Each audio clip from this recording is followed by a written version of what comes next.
اعوذ باللہ من الشیطان الرجیم بسم اللہ الرحمن الرحیم الف لام میم اللہ لا الہ الا هو الحی القیوم۔ الف لام میم یہ حروف مقطعات میں سے ہے۔ پہلے سورہ بقرہ کے شروع میں ہم یہ پڑھ چکے ہیں کہ یہ حروف مقطعات یعنی کٹے ہوئے حروف، قطع کہتے ہیں کاٹنے کو، یعنی الگ الگ ٹکڑے ٹکڑے جو ہے، تو یہ الف کو الگ پڑھا جا رہا ہے، لام کو الگ پڑھا جا رہا ہے، میم کو الگ پڑھا جا رہا ہے، اس لیے انہیں الگ الگ کاٹ کر پڑھتے ہیں، ایک دوسرے سے جوڑ کر نہیں پڑھتے، اس وجہ سے یہ حروف مقطعات ان کو کہتے ہیں۔ اب ان کا مطلب کیا ہے، ان کا میننگ کیا ہے، اس کے اصل معنی جو ہیں اللہ اور اس کے رسول ہی جانتے ہیں۔ اللہ پاک نے ہمیں یہ اس کا نبی کریم صلی اللہ علیہ وسلم نے نہیں میننگ بتائے، اس لیے یہ ایک راز ہے، تو اس سے زیادہ بحث نہیں کرنی چاہیے۔ بہرحال کچھ لوگوں نے ان حروف کے اسرار اور رموز پر تھوڑی بحث کی ہے، لیکن بہرحال چونکہ ان پر ہمارا ایمان یہی ہے کہ ان کے جو صحیح معنی ہیں وہ اللہ اور اس کے رسول ہی جانتے ہیں، اس لیے اس کے تفتیش میں پڑھنے کی ضرورت نہیں ہے۔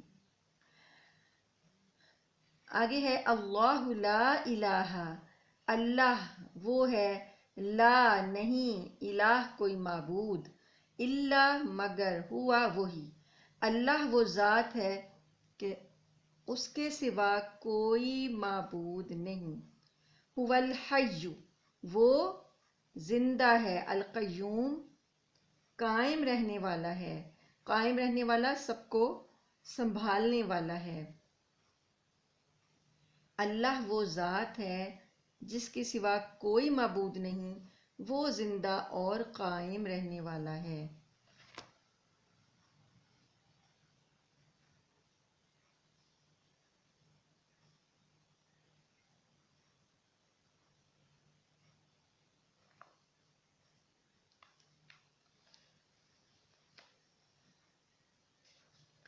اب دیکھیں یہاں پر عیسائیوں کے عقیدے کا رد اللہ پاک نے کیسے کیا۔ اللہ لا الہ الا هو الحی القیوم، اللہ تعالیٰ ایسے ہے کہ اس کے سوا کوئی معبود بنانے کے قابل ہی نہیں ہے، اور اللہ کی صفت الحی وہ زندہ ہے، القیوم وہ قائم رہنے والا اور سنبھالنے والا ہے، خود دوسروں کو سہارا دینے والا ہے۔ تو اس کی ابتدائی آیت میں ہی اللہ تعالیٰ نے عیسائیوں کے عقیدے کا رد فرما دیا، جن کے تین عقیدے یہ تھے کہ اول خدا تثلیث یعنی تین خداؤں میں سے خدا، عیسیٰ اور روح القدس۔ اب کسی جگہ پر انہوں نے مریم کو رکھا ہوا ہے اور کسی جگہ پر انہوں نے روح القدس جبرائیل علیہ السلام کو رکھا ہوا ہے خدائی میں شریک۔ اب ان کے تین خداؤں والا عقیدہ ہے، پہلی ہی آیت میں اللہ نے اس کا رد کر دیا، اللہ لا الہ الا ہو، اللہ کے سوا کوئی اور الہ نہیں ہے، صحیح ہے۔ اس کے بعد الحی اور القیوم وہ زندہ جاوید اور دوسروں کو سنبھالنے والا ہے۔ تو ان کا جو یہ عقیدہ ہے کہ خدا مسیح ہے جو انسان کی شکل میں آیا ہے، تو اللہ تعالیٰ نے اس کا بھی رد کر دیا کہ اللہ ایک ہی ہے، وہ کوئی اور نہیں ہے۔ اس کے بعد تیسرا ان کا عقیدہ کہ تیسرا یہ کہ مسیح خدا کا بیٹا ہے، اس کا بھی رد ہو گیا کہ اللہ جو ہے وہ ایک ہی ہے، اس میں نہ وہ کسی کا بیٹا ہے، نہ وہ کسی کی شکل میں آیا ہے، اور نہ وہ تین خداؤں میں سے ایک ہے۔ الحی القیوم ہمیشہ سے قائم اور ہمیشہ سے جو ہے وہ زندہ ہے۔ تو اس میں اللہ پاک نے جو ان کا دوسرا اور تیسرا عقیدہ ہے نا کہ عیسیٰ علیہ السلام جو ہیں وہ خدا کے بیٹے ہیں، اس کا بھی رد ہو گیا، اور تیسرا جو عقیدہ یہ کہ وہ خود تین میں سے ایک ہیں اور خود خدا ہیں، اس کا بھی رد ہو گیا، کیونکہ اللہ پاک نے کیسے ان کو یہ بتایا کہ وہ عیسیٰ علیہ السلام جو ہیں وہ تو مریم علیہ السلام سے پیدا ہوئے تھے، ان کے بیٹے تھے، تو گویا وہ اپنی پیدائش میں ماں کے محتاج تھے، اور عیسیٰ علیہ السلام کو فنا ہے نا، ان کے نزدیک تو انہوں نے سولی پہ چڑھایا ہوا ہے نا، تو انہیں فنا ہے، جبکہ اللہ جو ہے وہ حی ہے۔ حی کا مطلب ہمیشہ سے زندہ ہے اور ہمیشہ زندہ رہے گا، اور قائم ہمیشہ سے ہے اور ہمیشہ قائم رہے گا، اس کو فنا نہیں ہے۔ عیسیٰ علیہ السلام کو تو فنا ہے، اس وجہ سے وہ خدا نہیں ہو سکتے۔ اسی طرح اللہ تعالیٰ نے اپنی صفت حی اور قیوم بتلا کر یہ عقل کی دلیل جو ہے اس کی طرف اشارہ کر دیا کہ جو ازلاً اور ابداً موجود نہ ہو۔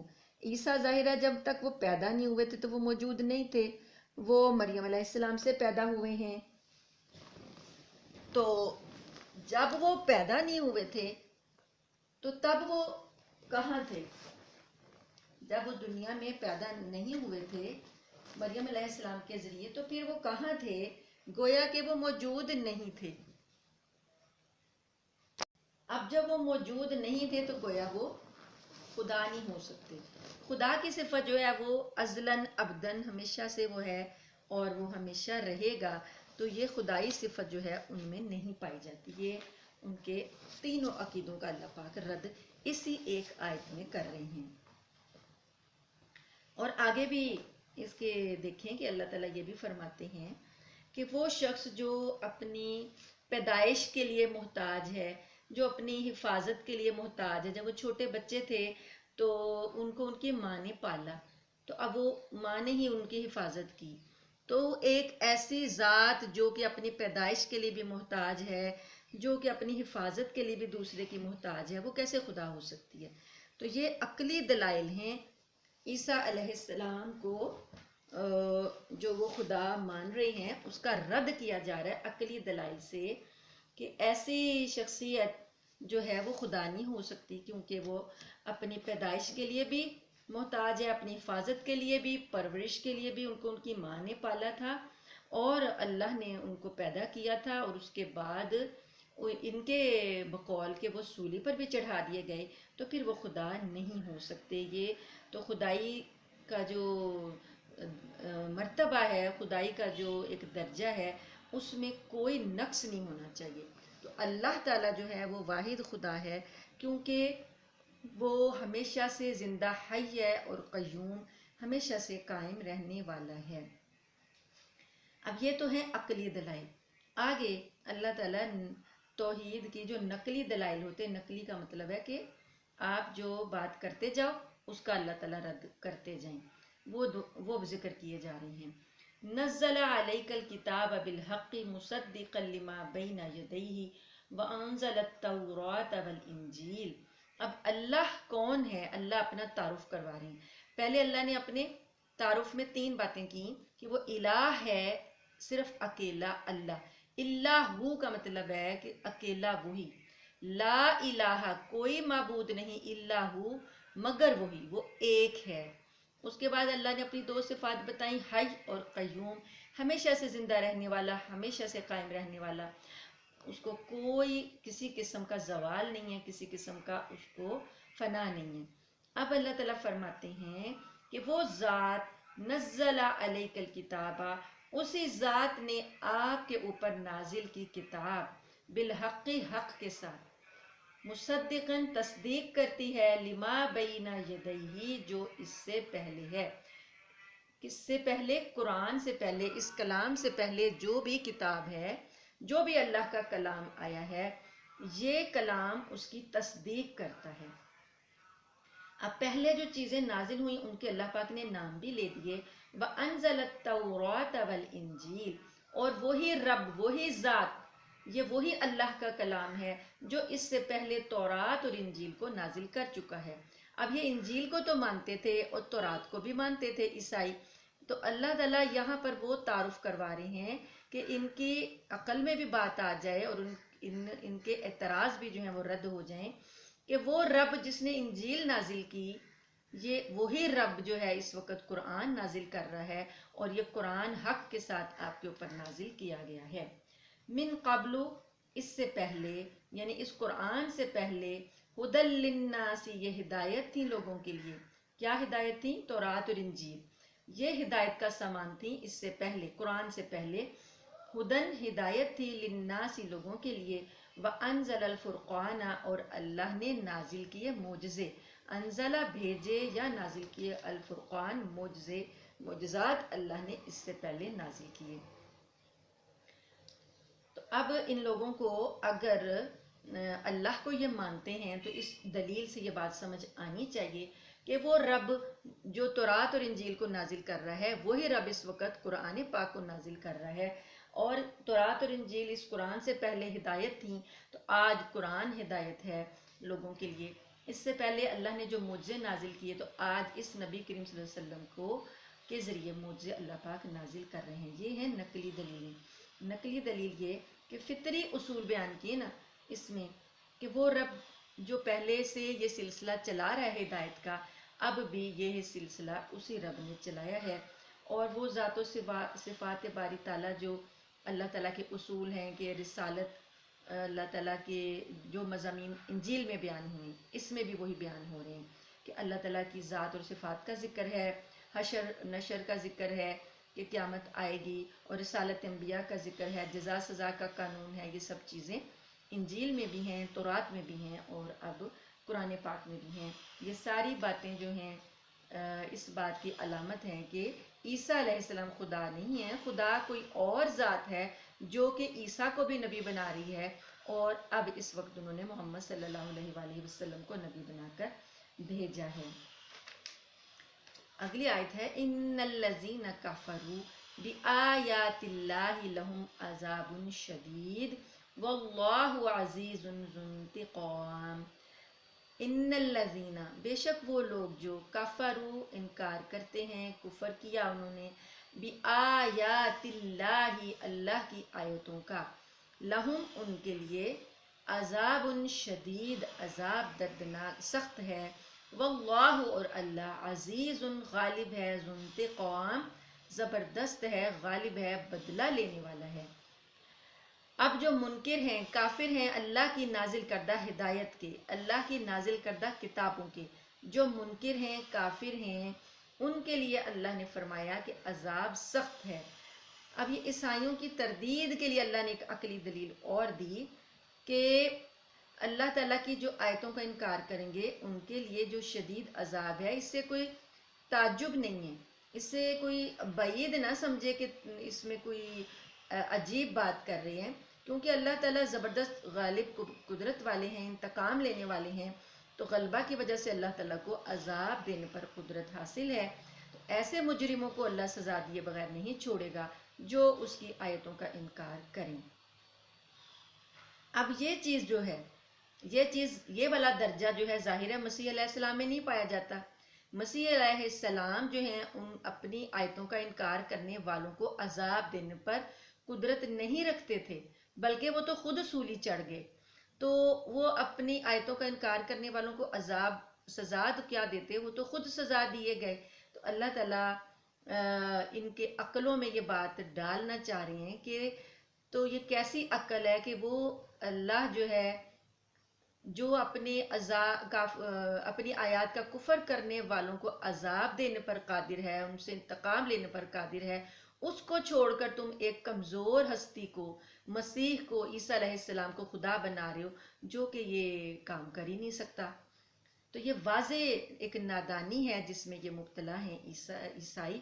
تو اللہ پاک ان آیتوں سے اپنی قدرت کا اظہار کرتے ہوئے ان کی عقل کو جو وہ ایسی اس دلیل کی طرف لا رہے ہیں کہ وہ اس بات کو قبول کریں کہ مسیح علیہ السلام جو ہے وہ خدا نہیں ہو سکتے، وہ تو ایک کمزور ہستی ہیں۔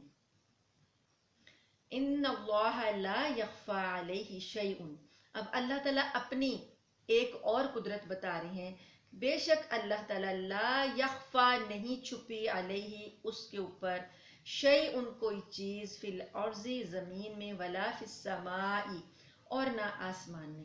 اب توحید جو ہے اللہ تعالیٰ کی توحید پر ایمان لانے کے لیے ایک اور دلیل دی جا رہی ہے کہ اللہ وہ ذات ہے کہ اس کے اوپر تو زمین اور آسمان کی کوئی چیز چھپی ہوئی نہیں ہے، اس کے آگے سب چیزیں کھلی ہیں، واضح ہیں، وہ تو ہر چیز کا علم رکھتا ہے، وہ کوئی آسمان کی چیز ہو یا زمین کی چیز ہو کچھ بھی چھپا ہوا نہیں ہے اس پر۔ هو الذی، اور وہ ذات، ایک اور دلیل، هو الذی اور وہ ذات، یصورکم صورتیں بناتا ہے تمہاری، فی الارحام رحم مادر میں، جو ماؤں کے پیٹ ہیں اس میں جب کوئی اللہ تعالیٰ کسی کو ٹھہراتا ہے تو اس کی صورت اللہ بناتا ہے۔ مسیح علیہ السلام تو یہ کام نہیں کرتے تھے کہ وہ رحم میں، ماں کے رحم میں کوئی صورت تخلیق کر دیں اور کوئی شکل بنا دیں۔ تو اللہ تو وہ ذات ہے جو رحم کے اندر صورتیں بنا دیتا ہے۔ کس کی؟ تمہاری، انسانوں کی۔ کیف یشاء، جیسی چاہتا ہے۔ کوئی اس کو جانتا نہیں ہے کہ کیسی صورت اللہ نے بنائی ہے جب تک کہ وہ سامنے نہ آ جائے۔ کوئی اس کو تبدیل نہیں کر سکتا اس صورت کو، کوئی اس کے بارے میں رد و بدل کرنے کا اختیار نہیں رکھتا۔ یہ اللہ تعالیٰ ہی ہے جو یہ کام کرتا ہے۔ لا الہ الا ہو، کوئی معبود نہیں مگر وہی، هو العزیز الحکیم، وہ غالب اور حکمت والا ہے۔ اب دیکھیں کس طریقے سے اللہ پاک نے ان کے عقیدوں کی تردید کی، کیسے کیسے اللہ پاک نے دلائل دیے کہ جسمانی شکل و صورت اور کیفیت جو رحم مادر میں اللہ تعالیٰ بناتے ہیں وہ کوئی نہیں کر سکتا۔ تو عیسیٰ علیہ السلام بھی نہیں کر سکتے تھے تو وہ کیسے خدا ہو گئے؟ وہ تو اس صفت سے خالی تھے۔ اسی طریقے سے اللہ تعالیٰ نے ایک ان کی یہ ایک دلیل دی کہ وہی اللہ ہے جس کے اوپر آسمان اور زمین کی کوئی چیز چھپی ہوئی نہیں ہے۔ تو اس لیے عیسیٰ علیہ السلام میں بھی یہ صفت نہیں ہے تو وہ خدا نہیں ہو سکتے۔ اگر تثلیث کے قائل ہیں، عیسیٰ کو اور ساتھ جبرائیل علیہ السلام کو مانتے ہیں یا مریم کو مانتے ہیں، ان میں بھی یہ صفات نہیں پائی جاتی، اس لیے وہ خدا نہیں ہو سکتے۔ خدا جو ہے، اللہ جو ہے، معبود جو ہے، عبادت کے لائق جو ہے، وہ ذات ہے جس میں یہ کام کر رہا ہے کائنات میں۔ وہ کائنات میں یہ سلسلے چلا رہا ہے، وہ حی ہے، وہ قیوم ہے، وہ کافروں کو عذاب دینے پر قادر ہے، وہ زبردست انتقام لینے والا ہے۔ زمینوں اور آسمان کی کوئی چیز اس سے خفیہ نہیں ہے، چھپی بھی نہیں ہے۔ وہ صورتیں بناتا ہے رحم مادر میں جیسی وہ چاہتا ہے، اور وہ غالب ہے اور حکمت والا ہے۔ یہ کام جو وہ کر رہا ہے اس کے اندر کوئی بے ترتیبی نہیں ہے۔ حکمت اور دانائی جو ہے اس کے کاموں میں کار فرما ہے، وہ بے مقصد کوئی کام نہیں کرتا۔ اور ایسے کام نہیں ہے کہ الٹ پلٹ ہوں، متضاد ہوں، ترتیب کے بغیر ہوں، ڈسپلن ان میں نہ ہو اور الجھاؤ ہو، ایسا کچھ نہیں ہے۔ وہ بڑی حکمت کے ساتھ حکیم اور دانا ہے، وہ عقل مندی کے ساتھ سارے نظام کو چلا رہا ہے۔ ایک نظام دوسرے نظام سے ٹکرا نہیں رہا، سارے ایک نظام کے تابع ہیں، اور یہ کائنات جو ہے سکون سے چلی جا رہی ہے، اپنے کام کیے جا رہی ہے۔ بارشیں اپنی جس انداز میں برستی ہیں وہ اسی انداز میں برس رہی ہیں، سورج جیسے نکلتا ہے ویسے ہی نکل رہا ہے، کائنات کے دن اور رات جیسے بنتے ہیں ویسے ہی بن رہے ہیں، کوئی تضاد نہیں ہے۔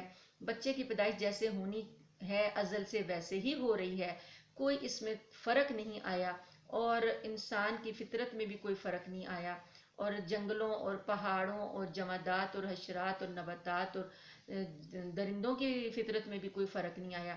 وہ ایک ہی اصول کے تحت منظم طریقے سے چلتے چلے جا رہے ہیں، حتیٰ کہ جب تک کہ اللہ تعالیٰ کا حکم ہوگا، جب یہ کائنات جو ہے ختم ہوگی۔ اب یہ ساری چیزیں جو ہیں، ان ساری دلائل کو دیکھ کر حضرت عیسیٰ کا موازنہ کیا جائے تو عیسیٰ علیہ السلام میں ان میں سے کوئی بھی صفت نہیں پائی جاتی، تو وہ کیسے خدا ہو سکتے ہیں؟ صرف ایک یہ بات کہ وہ بغیر باپ کے پیدا ہوئے، یہ ان کی خدائی کی دلیل ہے۔ تو اللہ تعالیٰ فرماتے ہیں کہ وہ جیسے تمہاری صورتیں تمہاری ماں کے پیٹ میں بنا دیتا ہے، اسی طرح اس نے عیسیٰ کو بھی اب اس کی ماں کے پیٹ میں پیدا کیا۔ وہ جو ہے عام بچوں کی طرح کھاتے پیتے تھے، سوتے جاگتے تھے، تو وہ کس طرح سے خدا کے بیٹے ہو سکتے ہیں؟ اور اگر عیسائی یہ دلیل پیش کرتے ہیں کہ ان کا ظاہری باپ کوئی نہیں تھا اس لیے وہ خدا ہو گئے، اس آیت میں ان کی دلیل باطل کا جواب ہے کہ اللہ تعالیٰ اپنی قدرت کاملہ سے رحم مادر میں جیسی چاہے شکل بنا دے، باپ سے بنا دے یا باپ کے بغیر بنا دے، وہ قادر ہے، وہ اس چیز پر قادر ہے، تو وہ نقشہ تیار کر دیتا ہے۔ تو اس سے پہلے اس نے آدم علیہ السلام کو تو ماں اور باپ دونوں کے بغیر پیدا کیا، جب ماں بھی نہیں تھی باپ بھی نہیں تھا تو آدم کو اس نے پیدا کر دیا، تو کیا عیسیٰ کو ماں کے ذریعے پیدا کرنا اس کے لیے کچھ مشکل ہے؟ اگر یہ بات ہوتی کہ بغیر باپ کے پیدائش جو ہے وہ ان کو خدا بنانے کا ایک دلیل ہوتی، تو پھر آدم علیہ السلام کیوں نہیں خدا بنے؟ وہ تو ماں کے بھی بغیر پیدا کیا اللہ نے ان کو۔ بہرحال یہ ایک صریح اشارہ ہے کہ عیسیٰ علیہ السلام جو خود پیدا کیے گئے ہیں وہ خدا نہیں ہو سکتے. خدا جو ہے وہ ازل سے ہے، ابد سے ہے، اس کو کسی چیز نے تخلیق نہیں کیا، وہ خود سب کو تخلیق کرتا ہے. اب یہاں پر ایک اشکال اگر یہ آتا ہو کہ جب یہ قرآن نازل ہوا تھا تو اس وقت هو الذی یصورکم فی الارحام کیف یشاء، وہ ذات جو کہ تمہاری صورتیں ارحام میں، رحم کی جمع ارحام میں بنا دیتا ہے جیسی کہ وہ چاہتا ہے. تو اگر یہ کسی کے ذہن میں اشکال آتا ہو کہ اس وقت تو واقعی کوئی نہیں جانتا تھا کہ ماں کے رحم میں کیا چیز پل رہی ہے، لیکن اب تو ایسے جدید آلات آ گئے ہیں، ایسی جدید